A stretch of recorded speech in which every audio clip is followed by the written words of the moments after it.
Oh, hello, this is Tak Chong. Welcome to another Walk with Tak cooking show. If you have any question, please write to me at walkwithtak@gmail.com. If you enjoyed this video, please like, subscribe, and share. Now, in this cooking class, I would like to demonstrate how to deal with a situation when you have too much of a good thing. In this case, it is salmon. We recently picked up some cold hot salmon. It was 50% off, and it has never been frozen. It is salmon that we really love and enjoy. The problem is that we cannot eat all of them all at once. When I got the salmon back from the store, I cut it up into small pieces. And the reason I cut it up is because it is much easier to cook, as I have demonstrated in the past.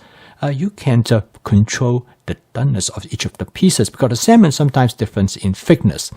I divided into 3 portions so I can cook them in 3 different dishes for 3 separate meals.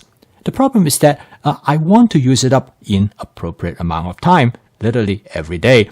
So the first day I cook a stir fry with different kind of vegetables and go with rice. The second day, I use the salmon to cook a salmon fried rice, something that actually I have never done before. It turned out to be great. Both my wife and I love the salmon fried rice. Now I left some more. So the third day, I'm going to use the salmon to cook with a rice noodles and to make a salmon rice noodle soup. A rice noodle is very popular in southern part of China as well as in Southeast Asia, particularly in Vietnam. They eat rice noodles every day. When I was in Vietnam about several years ago, I loved the rice noodles there. I was in heaven. I eat rice noodles every day, breakfast, lunch, as well as dinner. So this rice noodle that I use is coming from southern part of China. And you can boil the rice noodle as you would like to boil any other type of noodles. And over the years, I discovered the wok is perfect for making noodles because it has a large opening. It's much easier for you to manipulate the noodles.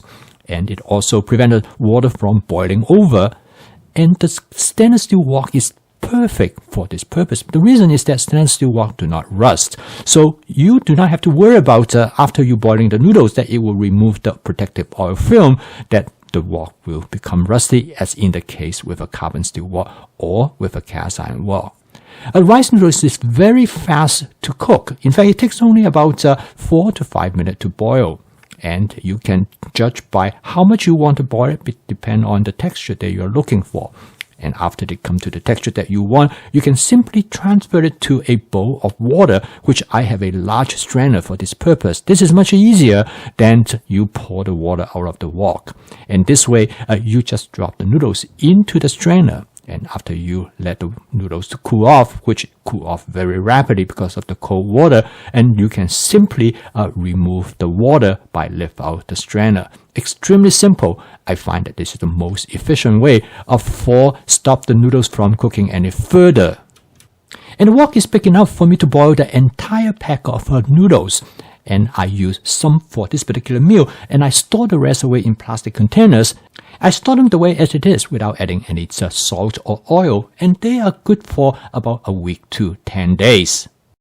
Okay, the first thing I'm going to do is to create a soup. I'm going to use my Walk with Tak basic seasoning mix. This adds great umami flavor to the soup. In fact, I find that this creates an excellent soup base for any type of purpose. And I have this on Amazon. You can check it out.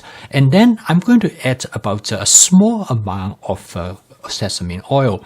And in this sesame oil, it contains also hot oil, and it will make the soup slightly spicy. And if you don't like that, you can eliminate that. And then I add just a few drops of soy sauce. Now this actually makes an excellent soup base. In fact, from my past experience, that this soup base is probably as good as any other stock that you will purchase, such as a chicken stock or beef stock. And using this soup base, the nice advantage of this that you can make adjustment to the flavor exactly how you like it. If you like it a little bit more savory, you can add a little bit more of my Walk with Tak basic seasoning mix. If you like it more salty, then you can add more soy sauce.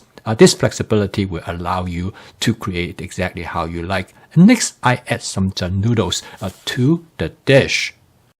And the first step in creating this dish is I'm going to fry some eggs sunny side up. The egg actually adds great flavor to the dish. And I use my Cuisinart 14-inch stainless steel wok to cook this dish.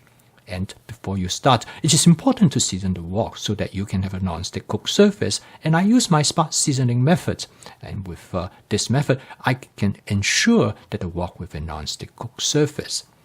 Frying the egg is relatively simple. I'm going to fry it sunny side up. I'm going to leave the yolk relatively fluid because this will allow the yolk to mix it into the soup of the noodle dish, and it makes the dish really tasty. And this method is quite common. A lot of people make this type of noodle soup will add an egg on top of the noodle soup, but it's entirely optional. You can skip the egg if you don't like to have that. When egg's ready, I'm going to set it aside. The approach that I'm going to fry the salmon actually is very simple. I call it shallow frying. Basically, it's just a pan frying method. The important thing is that I'm going to put the skin side of the salmon down on the wok first. Now that is important because I want to char the skin. Now the skin contains a lot of fat, and most people do not like the skin of the salmon because of the amount of fat that is present. It makes you feel fatty. Using this method, I'm able to actually fry the skin that will drive the oil out of the skin, and it causes the skin to have a crispy texture. In many ways, it is very similar to blacken the salmon, but in this case, I only blacken the skin side of the salmon. Now, I'm going to turn the salmon the other way so I can fry the other part of the salmon, but I'm not going to fry it too long because all I want to do is to seal the flesh of the salmon so that it will not break apart easily when I'm going to stir fry it. So next, I'm going to add some broccoli. I add about 1 cup of broccoli. To cook this dish, I'm going to use 2 different kinds of mushroom. First, I'm going to start out with some portobello mushroom. Now, I have this mushroom already in my advanced prepping, so it is very easy for me just to find them in the refrigerator and add them to the wok. And the second mushroom that I'm going to use is a king oyster mushroom. Again, I have them in my advanced prepping. And this is the benefit of advanced prepping. This will allow you pick and choose the ingredients that you want. So in this case, you can use multiple ingredients to cook a dish.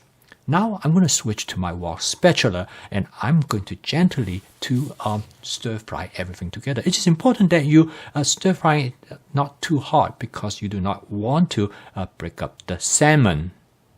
You probably noticed that in the beginning, I have quite a bit of oil sitting at the bottom of the wok. Some of the oil comes from the salmon. However, mushrooms are well known for absorbing oil. In fact, absorbing oil is an important property to cook the mushroom well. It looks like now I do not have enough oil to coat all the mushroom, so I add a little bit more cooking oil. Now, I always make adjustment to the amount of oil in my cooking by watching what the status level of the oil in the wok.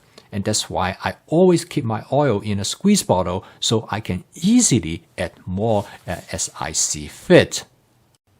The broccoli and the mushroom did not take a lot of time to cook. Now I'm ready to the final step. First, I'm going to season the dish with some Shaoxing cooking wine.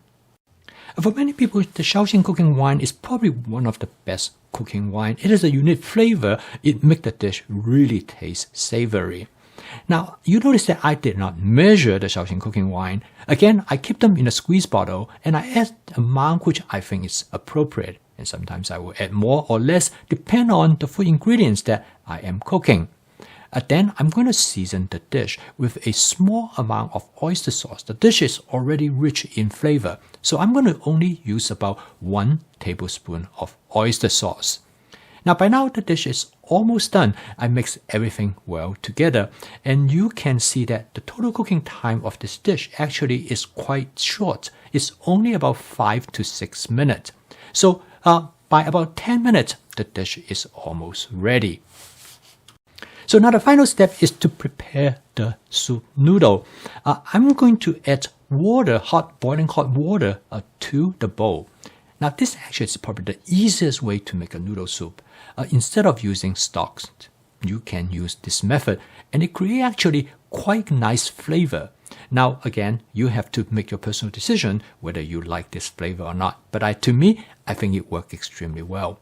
Then I use a chopsticks to mix everything up and to make sure the ingredients at the bottom of the noodle soup is well mixed with the soup itself. As you can see that the noodle actually quite a bit, even though I did not put in a lot initially, at least doesn't seem to be a lot. The next step is to add the ingredients to the noodle soup. Here you notice that in addition to the ingredients that I cook in the wok, I also have some cherry tomatoes which I add to the end. I do not want to cook the cherry tomato too much because I want to retain their flesh flavor, and this really adds a lot to the noodle soup. So as you notice here, in addition to the salmon, I have 4 different kinds of vegetables. I have broccoli, I have 2 different kinds of mushroom, that is portobello mushroom and the king oyster mushroom. In addition, I have tomato as well. This makes a very balanced meal. From the flavor standpoint, you have different flavors of the salmon as well as different kind of vegetables. From nutritional standpoint, you also have great nutritional value. And the next is I'm going to lay the egg right over the noodles. In addition, I'm going to add a few drops of soy sauce. This will give the egg a nice flavor. And the last but not the least step is I'm going to garnish the dish with a little bit of scallion that I already have in my advanced prepping. Again, this is the advantage of advanced prepping. You can use whatever ingredients that you want. Okay, I did it. I used the salmon to cook 3 different dishes on 3 straight nights, but they're all different from each other, so you will not find that you are eating salmon all the time because of the context is different. So home cooking is really in many ways problem solving, and at the same time it's creative. It's a lot of fun, particularly if you come up with a solution that helps you to address the issue. In this case, my solution is that to use different approach so that I can have salmon 3 straight nights, but I feel like I'm having different type of dishes without feeling being bored by eating salmon all the time. This is the reason I never find cooking boring, even though I cook every single night. I always find to make something interesting and fun. So keep on cooking. I will see you tomorrow.